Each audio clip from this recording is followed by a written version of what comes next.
রাম মন্দির।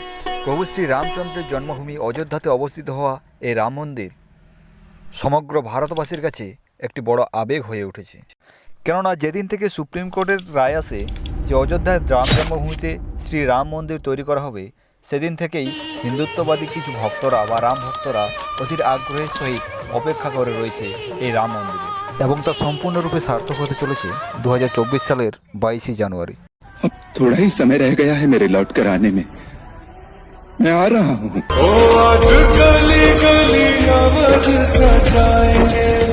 কিন্তু এই রাম জন্মভূমিতেও রাম মন্দির নির্মাণ করাটা অতটাও সহজ ছিল না।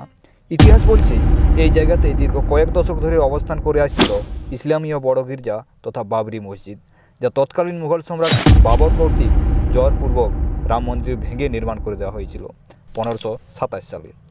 ফলে সেই সময় থেকেই হিন্দুত্ববাদী কিছু মানুষজন প্রতিবাদ করে আসছিল এই নিন্দনীয় ঘটনা। পরে ঠিক তার পাশেই একটি ছোট্ট রাম মন্দির তৈরি করে দেওয়া হয়। এতে করে আন্দোলনকে কিছুটা সামাল দেওয়া হলেও আন্দোলনকারীরা কিছুতেই খুশি হননি।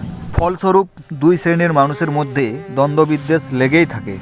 পরবর্তীতে কোনো সুরাহা না মিলায় দায়ভার সম্পূর্ণরূপে সঁপে দেওয়া হয় সুপ্রিম কোর্টের কাছে, এবং সেখানকার বিচক্ষণীয় বিচারকগণ অনেক নথিপত্র ঘাটাঘাটনির পর 2020 সালের 5 আগস্ট বাবরি মসজিদের জায়গায় রাম মন্দির নির্মাণের ব্যাপারে রায় দেয়। भीगे जाए कैसे खुशी छुपाए राम।